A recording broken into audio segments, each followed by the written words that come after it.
Hi guys, this is Carmen from Asian Tech Guy here again. Have you ever wondered what a 1080p 32-inch monitor under $200 feels like? I'm wondering the same as well. Here I'm checking out this guy. It's the Jonbo 32-inch flat screen. Apparently it's IPS. I don't know what the hell the response time is on this monitor, but it has a 75 Hz response rate. So we're gonna see what it feels like using this monitor. It's really budget. If it works, it's really bang for the buck. But I kind of regret this purchase because 1080p on a 32-inch monitor, basically you're getting very few pixels per inch. So you might not get the sharpness, but if you're on budget, on a shoestring budget that is, I don't think you mind this too much. Without further ado, here goes.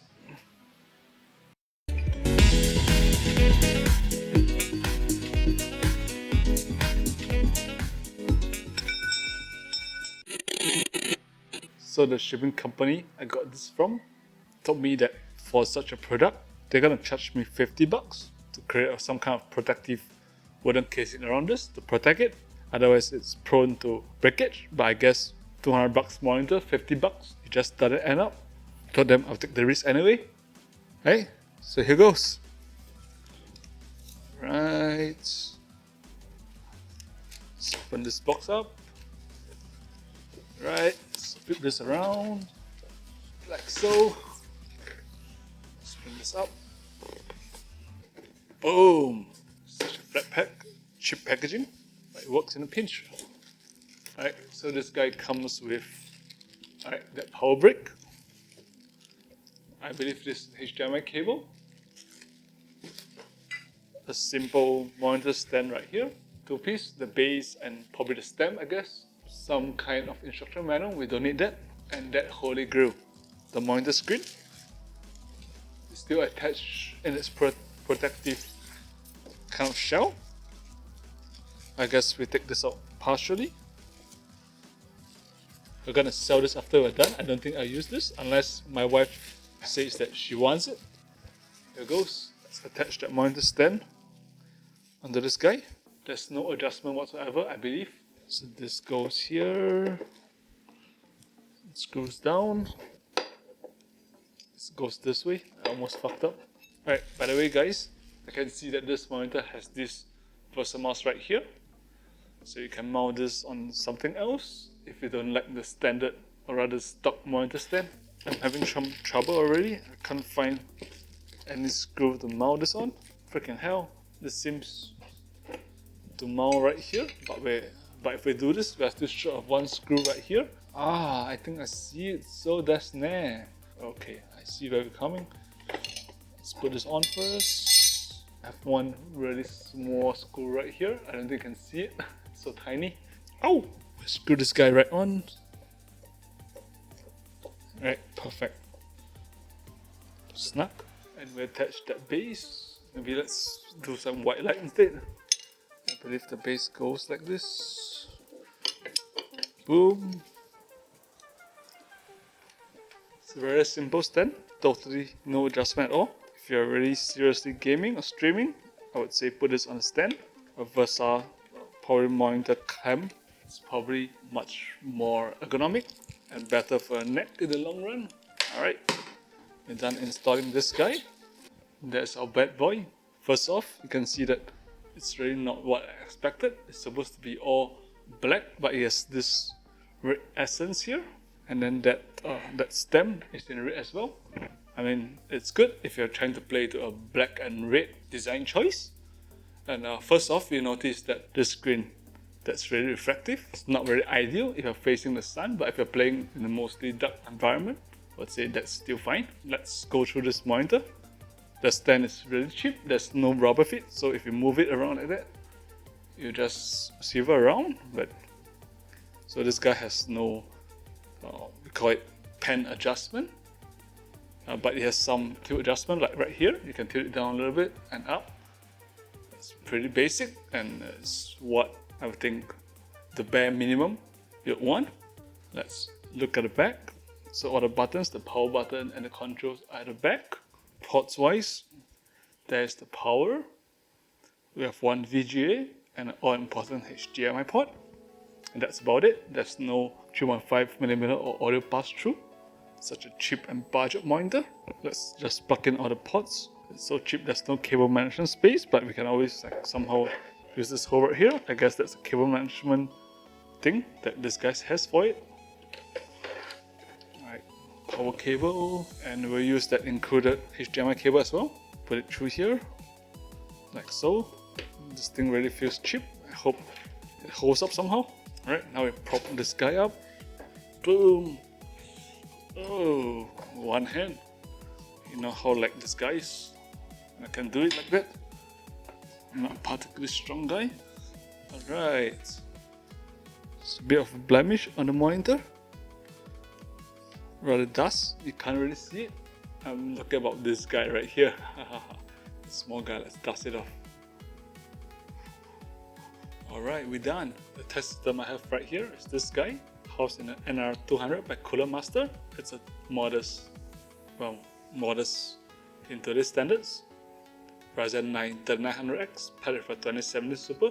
And here we have that display. In terms of first impressions, it's kind of bright as expected. It's not that sharp, especially on this big display. But I would say let's go ahead and try it before giving it a verdict so easily and so quickly. This is supposed to be an IPS panel. I don't know quality that well, but I'll try my best to explain this to you guys. So let's find out together what's an IPS panel. IPS stands for in-plane switching. Their main characteristics: having the best color and viewing angles among the other types of display panels. So other kinds of display panels are TN, twisted pneumatic, and VA, vertical alignment. However, IPS panels are also the most expensive of the three. IPS panels is known to have great image quality. The best use case is for professional, art, graphics, etc. work. Rather, gaming monitors usually don't opt for IPS panels because they're expensive. And TN forces our three LED panel display types and are more speedy in terms of getting faster refresh rates at cheap price, and also getting better response rates. First off, this thing is a scam. I tried to change the refresh rate settings via Navigator control panel, but guess what? It's kept at 60 Hz. So now we have a 1080p 60 Hz display. Now we verified that. Fuck you. So recently I found this test to be pretty useful. It's called the Eizo monitor test. So besides the response time, I think everything is pretty valid right here. We'll go through test pattern, defective pixels, uniformity, color distances, gradients, sharpness, viewing angle, and gamma. Start the test now. So in this test, it's called a test pattern. We are testing the image quality here. So the circles should be complete and round, which I think it somehow is round right here. And the frequency pattern should be clear and defined. Everything looks defined, and the color gradients shouldn't have any breaks or bending. I think it looks plenty fine in my books right here. Let's move on to the next test. This is the defective pixels on black. I'm not sure whether we have any defective pixels here. I think we may have one, but I'm not sure whether it's dust. Let me rub that a little. Alright, that's dust, alright. The next test, defective pixels on white. I don't see any defective pixels right here. They're off-white. Defective pixels on red. I don't think we have anything. All clear. Next we have defective pixels on green. This looks fine by me as well. Defective pixels on blue. That looks fine. Uniformity. So I'm supposed to assess the uniformity of the image using various grayscales. So brightness should be equally distributed across the entire image, and the image shouldn't have any colorful areas. I don't see any much colors right here. Let's adjust the gray tone. We're at 50% now. Let's move to 25%. Alright, it looks fine. No colorful areas. 75%. That looks fine as well. Let's go to the next one. Color distances. Check extent to which a monitor can display similar colors or keeping them differentiable. Create two color pairs to do so. I think that's fine. gray on gray. It's different and pretty noticeable. So let's move background on red, and let's move the green towards the maximum value, and the blue as well at 255, so that goes to white. And let's move the rectangle, slowly move towards the value as well. Let's hit the max red, max green, and big reveal, max white. Alright, so that's perfect. So let's, if we move this guy a bit, should be able to notice some gray outline, like so. Yep, you can see it right here, a very slight edge, which is nice. Next, gradient. So it says here that we're supposed to choose the greater viewing distance to check the display of gradients, and the grayscale display image should be reproduced in the overall view without any unnecessary color and an even gradient. I guess that's pretty nice, at least in my eyes. And there should be not any noticeable abrupt changes in brightness between individual grayscales. At smaller number of intervals, the respective bars should be clearly differentiable from one another. It's nice. That's white. Let's see if there's other colors. Red. That's decent as well. How about blue? Alright, that's good as well. Next, sharpness. So this test allows me to determine whether your monitor can reproduce text sharply and without any shadows, independently of other influences such as text smoothing. So this black on white on black is fine as well. Let's go to a big text size. It's perfect. What smallest? That's good as well. And let's go back to black on white. I think that's perfect. Alright. Viewing angle. So this is supposed to test the monitor's viewing angle stability. When I increase the viewing angle, the size and shape of the circles displayed should remain almost the same. Slight changes may appear. Less is better. So let's move from side to side.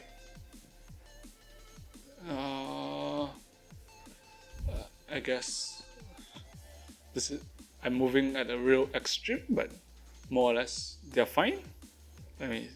You can look at reflection and how far I'm going to. You can't even see me off frame, but nobody will game at this width of angle. If you're kind of within the normal viewing angle distance, it's all fine, alright. I think this is the last test. This to determine your monitor's gamma value. I'm supposed to use the slide bar right there to change the logo's grayscale until the logo blends into the background to the greatest possible extent. So the values shown will correspond to the monitor's gamma value. So let's move this until it's almost invisible, and let's move back, dial it back. Almost invisible like this, dial it back a little. I guess we're at gamma level 2.3. I don't know what's that, but if you guys know, can let me know whether this is good value. Alright, that concludes the test on that Eizo monitor test. Before we do anything, let's look at the monitor controls behind right here. Oh damn, what the fuck's that? Oh, I offed it. The most bottom button is off. So let's turn that back on. It says wireless NO. I guess this is some kind of generic monitor. So the second button at the bottom switches your input. So I'm on HDMI, just leave it there. Next one, this is the main menu. Let's see where we're going from here. So this is all in Chinese. So it seems we have brightness adjustment, contrast, the scene. Let's see what scenes we can get. Movie, gaming, eye protection, color accuracy. Alright, let's go with the gaming preset here. And this is 动静对比赛. Honestly, I don't know what's that. But let's go with the brightest setting.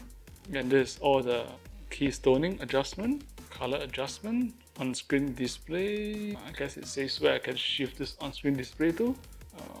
Yeah, okay, let's demo this guy. Right, this is just shift the position of the on-screen display. This ain't matter that much. Let's get it somewhat centered. Okay, right, so let's do some auto adjustments.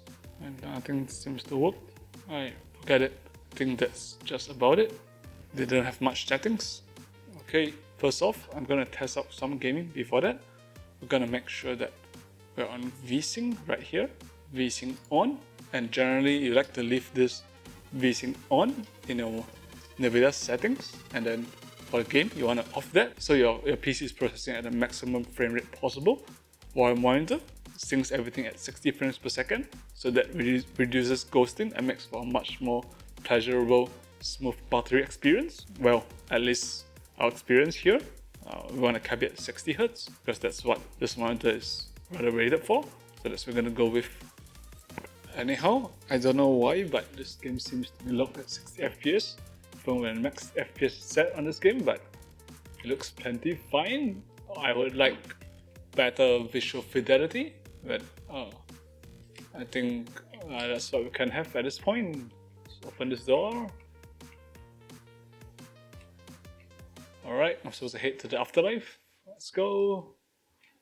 Alright, let's talk to Jackie. Alright, so the colors seem pretty vibrant on this monitor with I would say a little bit of ghosting. I would say, look at this, if you look at that light beam right there, if you shake it around, it seems to have some ghosting going on. It's not what I would really want in the ideal situation, but whatever, we'll get what we can get. For $200, I would say this is still decent. Right, next Valorant. This game runs on a potato, but it has some really high frame rates. But something is with this PC, or rather this monitor, I can't get the high frame rates I wish I'm getting. But whatever, let's go for broke. Let's storm the front. Oh no, fuck! Just go for broke. Oh fuck, some camper. Right, as you can see, it plays Valorant real fine. I guess 1080p at under $200. It's plenty fine.